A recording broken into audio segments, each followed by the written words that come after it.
avec l'Évangile.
Sorelle e fratelli carissimi, Sœurs et frères bien-aimés, si rivolge oggi a l'apôtre ciascuno Paul di noi. s'adresse aujourd'hui à chacun d'entre nous, comme il l'a fait à Timothée. Ricordati di Gesù Cristo, Souviens-toi de Jésus-Christ, ressuscité d'entre les morts, le descendant de David.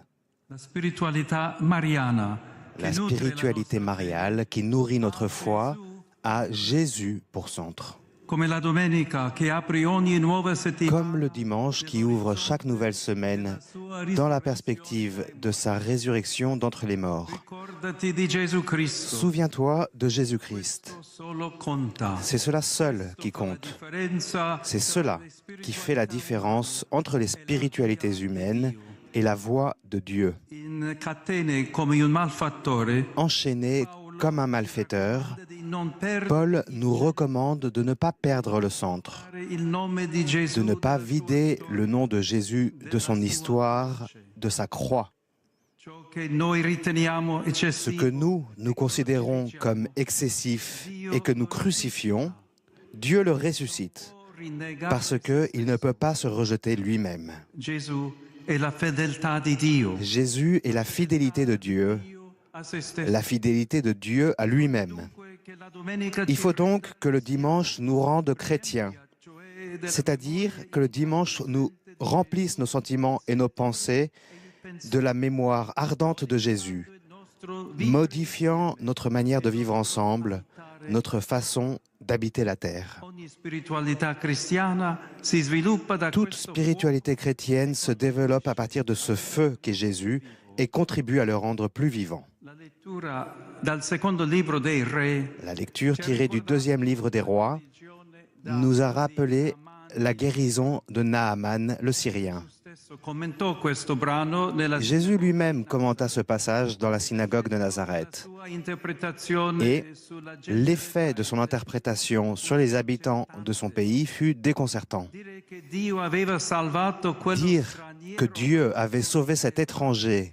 atteint de la lèpre plutôt que ceux qui se trouvaient en Israël una reazione generale. déchaîna une réaction générale. Si riempirono di Dans la synagogue, tous devinrent furieux. e lo cacciarono Ils se levèrent, poussèrent Jésus hors de la ville et le menèrent jusqu'à un escarpement de la colline où leur ville est construite pour le précipiter en bas. L'Evangelista non fa cenno alla presenza L'évangéliste ne fait pas mention de la présence de Marie, qui pouvait se trouver là che lei era et vérifier ce qui lui avait été annoncé par le vieux Siméon, portato il neonato lorsque Gesù al Tempio. le Jésus nouveau-né fut mené au temple. Egli è qui per la caduta Siméon e la disait, risurrezione. voici que cet enfant provoquera la chute et le relèvement de beaucoup en Israël. Il sera un signe de contradiction. Una spada Et toi, trafiggerà ton âme sera traversée d'un glaive. che siano svelati Ainsi i pensieri. seront dévoilées les pensées qui viennent du cœur d'un grand nombre. Carissimi, la parola di Dio è Oui, viva, chers amis, efficace. la parole de Dieu est vivante, efficace et plus coupante qu'une épée à deux tranchants. Elle pénètre jusqu'au point de partage de l'âme et de l'esprit, des jointures et des moelles. Elle juge des intentions et des pensées du cœur. Così Papa Francesco Ainsi, vide a sua volta le pape François, à son tour, a vu dans l'histoire de Naaman le Syrien une parole pénétrante et actuelle pour la vie de l'Église. En s'adressant à la curie romaine, il déclarait « Cet homme est contraint de vivre avec un drame terrible. Il est lépreux.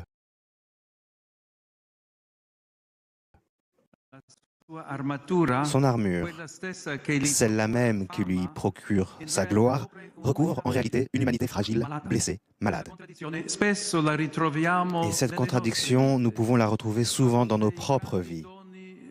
Parfois, les grands dons dont nous bénéficions sont une armure qui couvre de grandes fragilités. Si Naaman s'était contenté de continuer à accumuler des médailles pour les épingler sur son armure, à la fin, il aurait fini par être dévoré par la lèpre. Vivant, en apparence, certes, mais enfermé et isolé dans sa maladie. C'est de ce danger que Jésus nous libère. Lui ne porte pas d'armure, mais il naît et meurt nu. Lui qui nous offre son don sans forcer les lépreux guéris à le reconnaître. Seul un Samaritain dans l'Évangile semble se rendre compte qu'il a été sauvé. Peut-être que moins de titres on a pour se vanter, plus nous voyons clairement que l'amour est gratuit. Dieu est pur don, pure grâce. Mais combien de voix et de convictions profondes peuvent encore aujourd'hui nous séparer de cette vérité nue et bouleversante?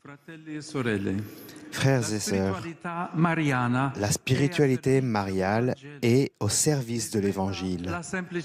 Elle en révèle la simplicité. L'affection pour Marie de Nazareth fait de nous, avec elle, des disciples de Jésus. Elle nous apprend à revenir vers lui, à méditer et à relier les événements de la vie dans lesquels le ressuscité nous visite encore et nous appelle. La spiritualité mariale nous immerge dans l'histoire sur laquelle le ciel s'est ouvert. Elle nous aide à voir les orgueilleux, les superbes dispersés par les pensées de leur cœur, les puissants renversés de leur trône et les riches renvoyés les mains vides. Elle nous engage à combler de biens les affamés, à élever les humbles et à nous souvenir de la miséricorde de Dieu et à avoir confiance en la puissance de son bras. Son royaume, en effet, nous implique, tout comme il a demandé à Marie son oui, prononcé une fois, mais après, renouvelé jour après jour. Les lépreux qui, dans l'Évangile, ne reviennent pas pour remercier, nous rappellent, en effet, que la grâce de Dieu peut aussi nous atteindre sans trouver de réponse. Elle peut nous guérir sans nous impliquer, nous engager. Gardons-nous donc de cette ascension au temple qui ne nous met pas à la suite de Jésus. Il existe des formes de culte qui ne nous lient pas aux autres et qui anesthésient nos cœurs. Dans ce cas, nous ne vivons pas de véritables rencontres avec ceux que Dieu a mis sur notre chemin et nous ne participons pas, comme Marie l'a fait, au changement du monde et à la joie du Magnificat. Gardons-nous de toute instrumentalisation de la foi qui risque de transformer les autres, souvent les pauvres, en ennemis, en lépreux, à éviter et à rejeter. Le chemin de Marie, c'est la suite de Jésus.